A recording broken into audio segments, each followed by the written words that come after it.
এই মুহূর্তের সবচেয়ে বড় খবর, মঙ্গলবার বিশালগড় স্থিত কেন্দ্র সংশোধনাগার থেকে সাজাপ্রাপ্ত আসামি স্বর্ণকুমার ত্রিপুরা পালিয়ে যাওয়ার ঘটনাকে কেন্দ্র করে তথ্য পরিস্থিতি সৃষ্টি হয়েছিল বিশালগড়ে।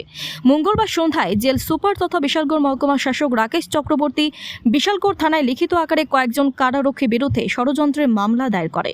সেই মামলার তদন্তে নেমে বুধবার দুপুরে বিশালগড় থানা পুলিশ কেন্দ্র সংশোধনাগারে কারারক্ষী মোহাম্মদ মফিজ মিঞ্জা ও সেন্ট্রি তপন রুপিনীকে গ্রেপ্তার করে।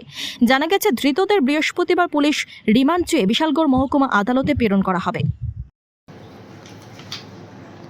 আমাদের এখানে গতকালকে একটা কেস রেজিস্ট্রেশন হয়েছে।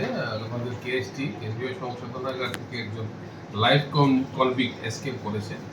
তো ওর এই কেসের ইনভেস্টিগেশনে আমরা দুজনকে আমরা অ্যারেস্ট করেছি এবং ইনভেস্টিগেশন আমাদের চলছে ট্রেস করার জন্য। স্যার কী নাম তাদের? একজনের নাম মফিজ মিয়া, মোহাম্মদ মফিজ মিয়া, আর একজনের নাম হচ্ছে তপন রুপি।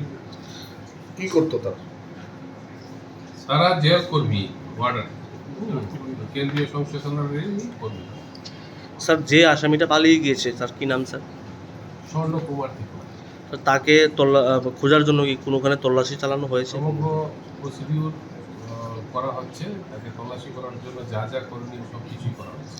স্যার জেল থেকে কীভাবে পালিয়ে গিয়েছে এমন কোনো তথ্য সমগ্র কি আপনারা? প্রক্রিয়াটাই আমরা ইনভেস্টিগেশন করে দেখছি। ইনভেস্টিগেশন করার জন্যই তো আমরা তাদেরকে অ্যারেস্ট করেছি এবং যাবতীয় যা ইনভেস্টিগেশনের ফর্মালিটি আছে সব কিছু করা হবে।